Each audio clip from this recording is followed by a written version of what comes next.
Good evening, जय हिंद मित्रों। आप सभी का आपके ई शिक्षा संवाद यूट्यूब चैनल और जूम क्लास में स्वागत है, जिसमें हम लोग एनटीए यूजीसी नेट की तैयारी कर रहे हैं और जिसमें आप सभी को पता है कि आपका एग्जाम 6 दिसंबर को होने वाला है और आपके पास गिने चुने 50 या 51 दिन ही केवल बाकी है। अब इन दिनों में आप किस तरीके की तैयारी करते हो, एक एक सीढ़ी आपको चढ़नी है। एक एक सीढ़ी चढ़ने पर आपको पता चलेगा कि आप किस मुकाम पर पहुंचने वाले हैं। ठीक, आपका कहते नहीं है कि सफलता से पहले आपकी जो है तैयारी आपको बता देती है, झलक दिखा देती है कि आप कितना अच्छा परफॉर्मेंस करने वाले एग्जाम में। ठीक है, तो इसलिए अपने बेहतर परफॉर्मेंस के लिए, बेहतर जो है आप वहां पर प्रदर्शन कर सको, उसके लिए आपको क्या करना होगा, एक कंप्लीट स्ट्रेटजी के अकॉर्डिंग आपको आगे बढ़ना होगा। यदि आपने स्ट्रेटजीज बनाई है तो आप नो डाउट आप उसको बहुत अच्छे तरीके से करोगे। अगर आपने स्ट्रेटजीज नहीं बनाई है तो मेरा ऐसा मानना है कि सफलताएं थोड़ी आपसे दूर हो जाएंगी। ठीक है, सफलताएं जो है आपसे दूर हो जाएंगी, इसको ध्यान में रखना है आपको। क्लियर? ठीक है ना? तो आप लोगों को क्या करना है, इस चीज को ध्यान रखना है कि आपको कैसे आगे बढ़ना है, कैसे चीजों को लेकर चलना है यहाँ पर। ठीक है ना?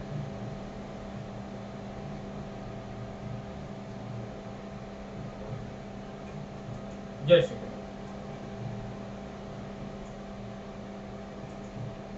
चलो, तो आपको प्रतिदिन आपको अपना टारगेट सेट करना है कि एक दिन में आप क्या वर्क कर रहे हो, कितना वर्क कर रहे हो। आपकी एक डायरी होनी चाहिए, उस डायरी में आप नोट करते जाओ कि आपने एक दिन में कितना काम किया और कितना आपका बच जाता है। तो उसी तरीके से आप, जैसे मान लो पहले दिन आपने जितना टारगेट बनाया उतना काम नहीं कर पाया, तो उसको दूसरे दिन में कैसे मैनेज करना है ये आपको करना है। यदि ये 50-60 दिन आप अच्छे तरीके से अपने आप को तैयार कर ले जाते हैं एग्जाम के लिए, तो नो डाउट आपका एग्जाम बहुत ही बेहतरीन होने वाला है। ठीक है, तो चलिए, सो आई होप आप लोग की तैयारी बहुत अच्छी हो रही होगी। और आज हम लोग डिस्कस करने वाले हैं क्या, यूनिट 6, जो कि आपका पेपर फर्स्ट में बहुत इंपॉर्टेंट टॉपिक है, लॉजिकल रीजनिंग, उसको हम लोग डिस्कस करने वाले हैं। इनफॉर्मल फैलेसीज, ठीक है, अनौपचारिक तर्क दोष के बारे में हम लोग डिस्कस करेंगे। अनौपचारिक तर्क दोष में फैलेसी ऑफ रिलेवेंस है, आपका क्या है? ठीक, फैलेसीज ऑफ रिलेवेंस के बारे में हम लोग डिस्कस करेंगे, जिसको संगति या प्रासंगिक दोष कहते हैं। आधी चीजें तो हम लोग, सुनिए, आधी चीजें तो हम लोगों को केवल हिंदी वर्ड को पढ़ने से ही समझ में आता है, जैसे प्रासंगिक हो गया आपका या संगति हो गया, तो इससे ही हम लोग तर्क लगा लेते हैं। प्रासंगिक दोष या तर्क दोष क्या होता है, तो हम लोगों ने पिछली क्लास में क्या डिस्कस किया था? प्रासंगिक दोष बैकुलम, ठीक है, बैकुलम, जिसको बोलते हैं, जिसको हम लोग बोलते हैं अपील टू फोर्स।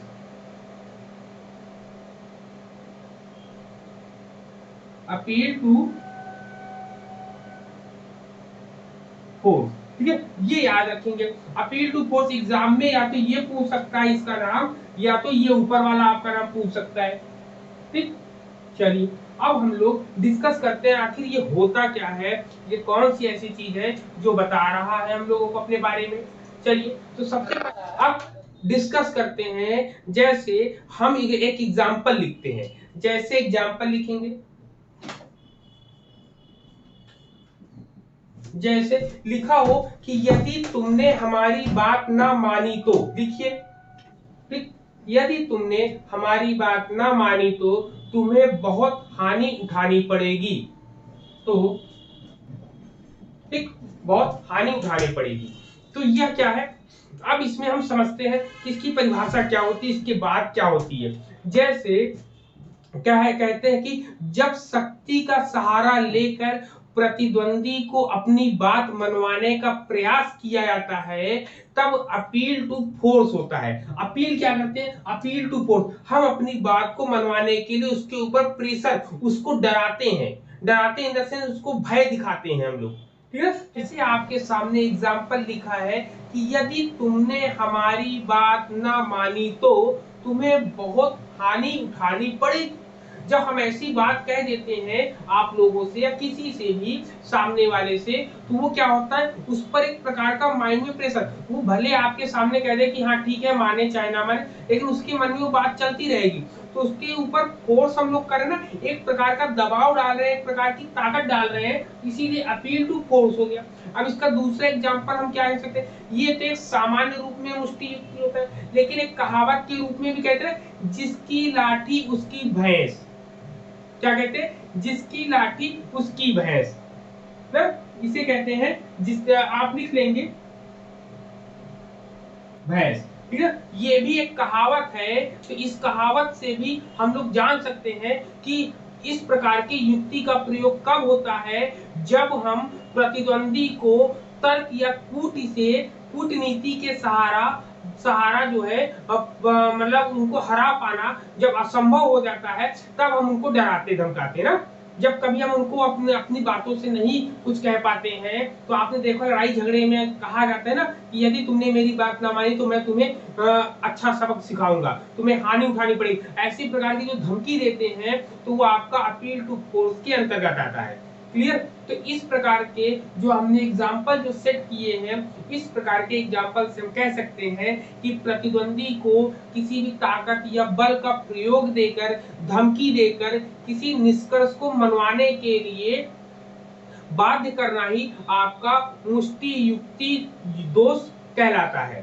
ठीक, मतलब किसी भी जो आपका विरोधी है, उसको यदि आपको अपनी बात मनवानी हो, तो आप किसी भी प्रकार की उसको ऐसी धमकी दोगे, ऐसी चीजें कहोगे या अपने बल का प्रयोग दिखाओगे, तो वो आपका क्या कहलाता है, आर्गुमेंटम एंड एबकुलम। ठीक है ना, क्लियर है। अब हम लोग डिस्कस करते हैं, जो आपको मैंने क्रम में लिखाया था, टोटल 12 हम लोगों ने प्रासंगिक दोष के अंतर्गत हम लोगों ने 12 पॉइंट को डिस्कस किया था। उसमें पहले पॉइंट पे हमने अपील टू फोर्स के बारे में डिस्कस कर लिया।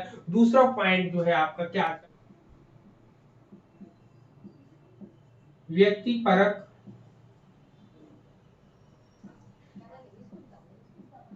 युक्ति। ठीक, व्यक्ति परक युक्ति, जिसको क्या बोलते हैं, आर्गुमेंटम एड होमिनेम। ठीक, इसको डिस्कस करते हैं। ये क्या होता है कि व्यक्ति परक युक्ति के बारे में, आर्गुमेंटम एड होमिनेम क्या होता है, इसके बारे में हम लोग डिस्कस करेंगे। ठीक है, कहते हैं कि ये जो है व्यक्ति परक युक्ति का जो शाब्दिक अर्थ जो होता है, इसमें कहता है व्यक्ति की ओर निर्दिष्ट युक्ति। क्या लिखेंगे, इसका अर्थ जो होता है व्यक्ति की ओर निर्देशित, व्यक्ति की ओर निर्देशित युक्ति। ठीक है, कह रहा कि व्यक्ति की ओर निर्देशित युक्ति, ठीक है, होता है। अब यहाँ पर ये होता है कंडीशन, इसका अर्थ मेन होता है, पहले इसका अर्थ लिख लो। इंग्लिश में अगर हम बोलेंगे, कहेंगे argument directed to the man. क्या लिखेंगे, आर्गुमेंट मैन। ठीक, ये हो गया। ठीक है, मतलब यहाँ पर अगर हम और स्पष्ट रूप में बात करें कि जहां हमारा लक्ष्य विषय के संबंध में तर्क ना देकर व्यक्ति के व्यक्तित्व के ऊपर होता है, उसे ही हम व्यक्ति परक युक्ति कहते हैं। यहाँ पर क्या होता है कि यहाँ पर जो लक्ष्य होता है, लक्ष्य जो होता है विषय पर नहीं होता है। ठीक है, विषय पर नहीं होता है, बल्कि व्यक्तित्व पर होता है, बल्कि व्यक्ति के व्यक्तित्व पर, व्यक्ति के व्यक्तित्व पर होता है। ठीक है, यहाँ पर लक्ष्य जो होता है विषय पर ना होकर व्यक्ति के व्यक्तित्व पर होता है। ठीक, तो इसमें व्यक्ति परक युक्ति क्या होता है कि यहाँ पर व्यक्ति की ओर निर्देशित जो युक्ति होती है, उसी को हम लोग व्यक्ति परक युक्ति कहते हैं। इस प्रकार में कहते हैं कि इसके अंतर्गत या इस प्रकार के अंतर्गत जब किसी व्यक्ति के मत का खंडन करने के लिए उस व्यक्ति के व्यक्तित्व के दोषों का वर्णन किया जाए, तब व्यक्ति परक युक्ति दोष कहलाता है। अब जैसे मान लो किसी व्यक्ति को हम लोग जो है किसी खेल में नहीं हरा पा रहे हैं, तो क्या करते हैं, उसकी पर्सनालिटी में जो जो कमी होती है उस पर हम कमेंट्स मारने लगते हैं। अरे तुम्हारी तो लंबाई कम है, तुम तो दिखने में गोरे नहीं हो, तुम्हारे चेहरे की बनावट अलग है, तुम जो है ये का। तो जब कभी उसकी विशेष क्वालिटी को दबाने के लिए उसकी अन्य उससे रिलेटेड जो भी पर्सनालिटी है उसको जब हम उसकी कमियों को बताते हैं तो वो आपका व्यक्तिपरक युक्ति कहलाता है। मैंने एग्जांपल जैसे हम लोग पढ़ रहे हैं व्यक्तिपरक युक्ति का जो एग्जांपल होगा वो आपके सामने होगा कि जैसे अध्यापकों के लिए उच्च वेतन के महत्व के बारे में प्रोफेसर जॉन जो कुछ कहते हैं आप उसमें विश्वास नहीं कर सकते, क्योंकि स्वयं अध्यापक होने के कारण वे स्वाभाविक रूप से अध्यापकों के वेतन वृद्धि के पक्ष में होंगे। तो यहाँ पर आप इस उदाहरण में आप देख सकते हैं कि यहाँ पर उनमें एक कमी निकाली गई है। क्या दोष निकाला गया उनके व्यक्तित्व में कि वो स्वाभाविक रूप से एक क्या है, अध्यापक है, इसलिए वो स्वभावता ही जो है वेतन वृद्धि की बात कहेंगे। तो इसमें एक दोष निकाला गया है, इसी को व्यक्तिपरक युक्ति दोष कहा जाता है। क्लियर है पॉइंट? इसके दो टाइप्स बताए गए हैं, दो प्रकार बताए गए हैं। पहला प्रकार क्या है? पहला प्रकार आपको बताया गया है इसमें व्यक्तिपरक, इसमें पहला जो बताया गया है व्यक्तिपरक युक्ति लांछनात्मक दूसरी होता है। एक पहला तो ये हो गया, ठीक, इसके लिए क्या बोलते हैं, ठीक। और दूसरा जो होता है, दूसरा आपको बताया है इन्होंने, जो दूसरा पॉइंट है वो होता है व्यक्तिपरक युक्ति परिस्थिति परक, मतलब एक लांछनात्मक होता है और दूसरा जो होता है परिस्थिति परक होता है। ठीक है, सर्कमटेंशियल होता है आपका, पूरा का पूरा युक्ति परक ऐसे ही जोड़ा रहेगा, उसके अंतर्गत आपको जोड़ लिया जाएगा। ठीक है ना। इसके बाद इसके पॉइंट को भी डिस्कस करेंगे क्योंकि एग्जाम में यहीं से पूछ लेता है। अब यहाँ पर इसके पॉइंट को हम डिस्कस करते हैं वन बाय वन। अब आपको समझना है, हमको समझना है इसमें क्या कहता है व्यक्तिपरक लांछनात्मक। लांछन का मतलब आप लोग समझ रहे होंगे, किसी पर आरोप लगाना। लांछन का मतलब जब कोई व्यक्ति गलत ना हो और फिर भी हम उसको गलत ठहराएं तो वो होता है लांछन लगाना। ठीक है ना, कि वह व्यक्ति ऐसा नहीं हो सकता और आप उसके बारे में ऐसा कह रहे हैं। तो इसमें परिभाषा क्या है कि जब किसी व्यक्ति के कथन का तार्किक ढंग से खंडन ना, मतलब तर्कों के आधार पर हम खंडन ना करके उस व्यक्ति के बारे में घृणा उत्पन्न करने वाली बात कही जाए या उसके आचरण पर कोई लांछन लगाया जाता है, तो इस प्रकार को हम लोग लांछनात्मक व्यक्तिपरक युक्ति का दोष कहते हैं। ठीक, ये हो गया। या तो आप दूसरी परिभाषा में, दूसरे सेंटेंसेस में, दूसरे शब्दों में हम कह सकते हैं कि वह तर्क दोष, ऐसा तर्क दोष तब उत्पन्न होता है जब कुछ कहा गया हो, ठीक है, और उसकी सत्यता को अप्रमाणित करने के प्रयत्न के स्थान पर वह व्यक्ति के कथन करने वाले पर ही आक्षेप कर दिया जाए। मतलब जैसे कह दे कोई, जैसे कोई मंत्री कह दे कि जो है कोई दूसरे पार्टी का मंत्री जो है वह बहुत भ्रष्ट है, कोई एक मंत्री दूसरे मंत्री को आरोप लगाए कि वह मंत्री बहुत भ्रष्ट है जबकि वह स्वयं से ही भ्रष्ट है।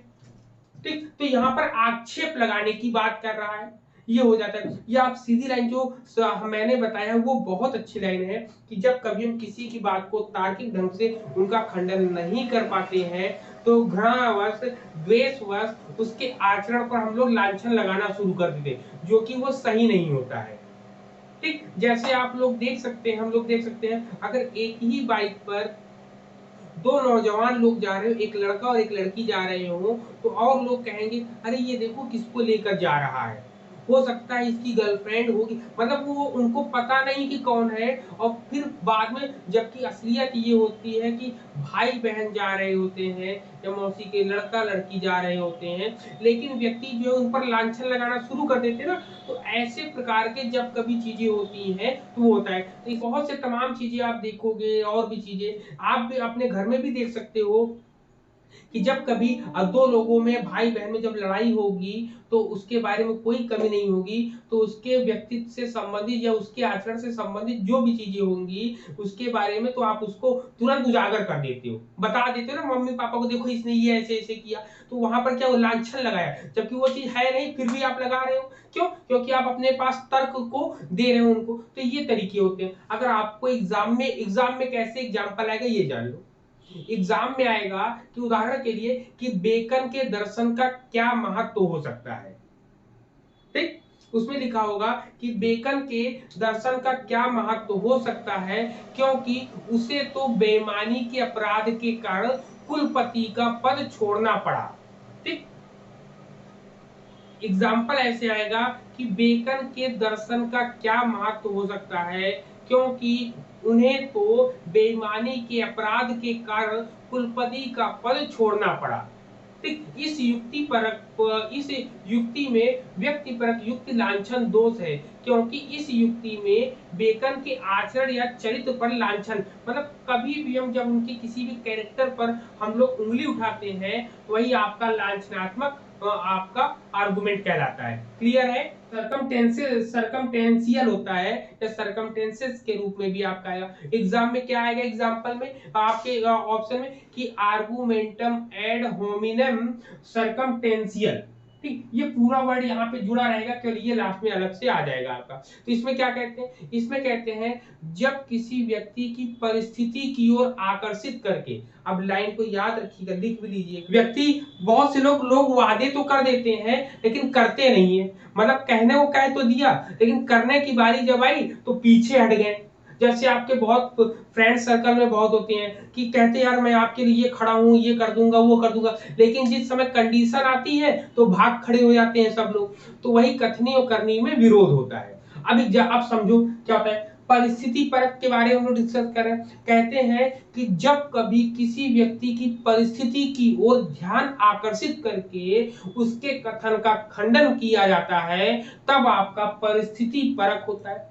जैसे इसका आजकल के ट्रेंड में बहुत देखोगे, एक लड़का एक लड़की गर्लफ्रेंड बॉयफ्रेंड बनेंगे, भाई गर्लफ्रेंड बॉयफ्रेंड बने, वादे बहुत ढेर सारे वादे कर लिए, लेकिन जब शादी की बारी आई या तो लड़के ने मना कर दिया या तो लड़की ने मना कर दिया। और रीजन क्या होता है कि भाई हमारे घर वाले नहीं मान रहे हैं या आपके घर वाले नहीं मान रहे हैं। तो बहुत ऐसी कंडीशन होती है, तो ये परिस्थिति कंडीशनल होती, परिस्थिति परक होती है, ठीक? या फिर एक दूसरा, एक बहुत ढेर सारे एग्जांपल आप ले सकते हो कि कंडीशन के आधार पर पहले हम लोग फ्रेंडशिप बढ़ाएंगे, लेकिन कंडीशन जब आएगी तो कंडीशन हम ऐसी रख देंगे कि ना तो वो यस होगा ना तो वो नो होगा, खत्म हो जाएंगी चीजें। तो यही एग्जांपल होता है। जैसे आपके एक एग्जांपल जो आपके एग्जाम में आता है कि ये होगा कि आपका यह कहना कि जीव की हत्या करना पाप है। क्या है? कहेंगे जीव की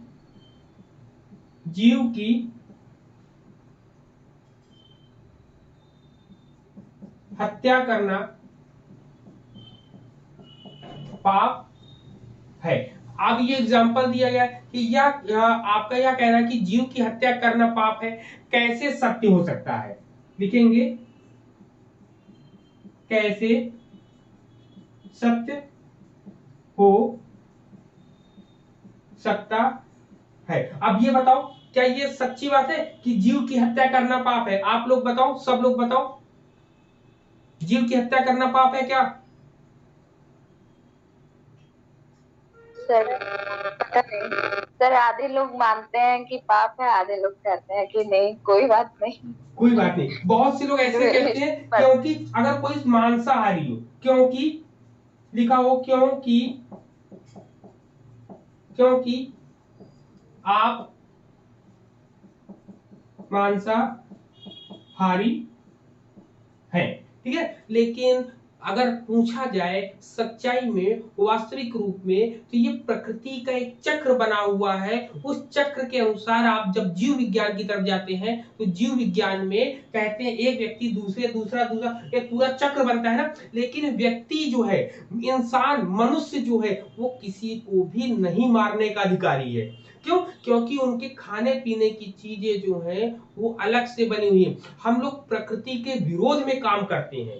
क्या करते हैं? प्रकृति के विरोध में काम करते हैं। तो इसमें जैसे कहा गया कि जीव की हत्या करना पाप है क्यों यह बात कैसे सत्य हो सकती है? क्योंकि आप स्वयं मांसाहारी है, क्योंकि आप स्वयं जो है आप स्वयं मांसाहारी। जब कभी ऐसी कंडीशन आ जाएगी तो ये परिस्थिति परक हो जाएगा। और इससे पहले वाला जो एग्जांपल मैंने दिया है ना, अब एनटीए वाले बड़े चतुर हो गए हैं, क्योंकि जानते हैं कि ये कंडीशन अगर बताएंगे तो बच्चे बता लेंगे। अब वो जो है न्यू ट्रेंड जो अभी एग्जांपल मैंने दिया है ना, वैसे ही पूछते, जैसे आप उसमें फिलॉसफी में देख लोगे, तुम मुझ में हो मैं तुम में हूं ना।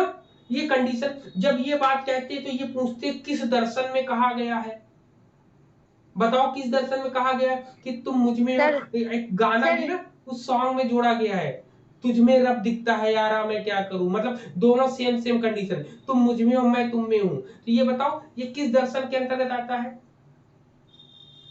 ब्रह्म सत्यम जगन मिथ्या जीवो ब्रह्मयो न परा। सर वेदांत में भी अद्वैत वेदांत में ये कहा गया है। तो उसी के अनुसार अब जो आजकल के जो गाने या कुछ ऐसे न्यू ट्रेंड्स चलते हैं, इसीलिए मैं एग्जांपल में जब कभी इसमें जैसे आपको एग्जांपल नहीं समझ में आया, एग्जांपल के बारे में हम लोग बात करते हैं। जैसे कोई व्यक्ति कहे कि जीव की हत्या करना पाप है, कोई व्यक्ति ये कहे कि जीव की हत्या करना पाप है, कैसे ये बात सत्य हो सकती?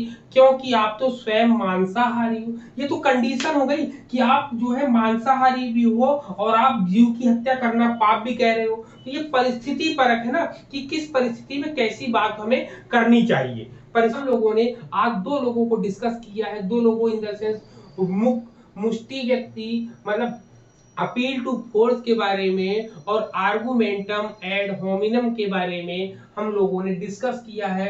और इसके अंतर्गत लांछनात्मक और परिस्थिति परक इन दोनों को डिस्कस किया है, जो कि एग्जाम के पॉइंट ऑफ व्यू से बहुत इंपॉर्टेंट है, ठीक है। और इसके एग्जाम्पल इतने मजेदार होते हैं कि एग्जाम में आपको थोड़ा सा समझना, अगर आपने व्यावहारिक रूप में इसको नहीं समझा तो आप किताबी ज्ञान को लेकर अगर आप जाओगे तो कहीं ना कहीं आप फंस जरूर जाओगे। इसलिए व्यावहारिक तौर पर भी आप इसको सीखने का प्रयास करो, ठीक है। चलिए नेक्स्ट क्लास में मिलेंगे, तब तक के लिए सभी को जय हिंद।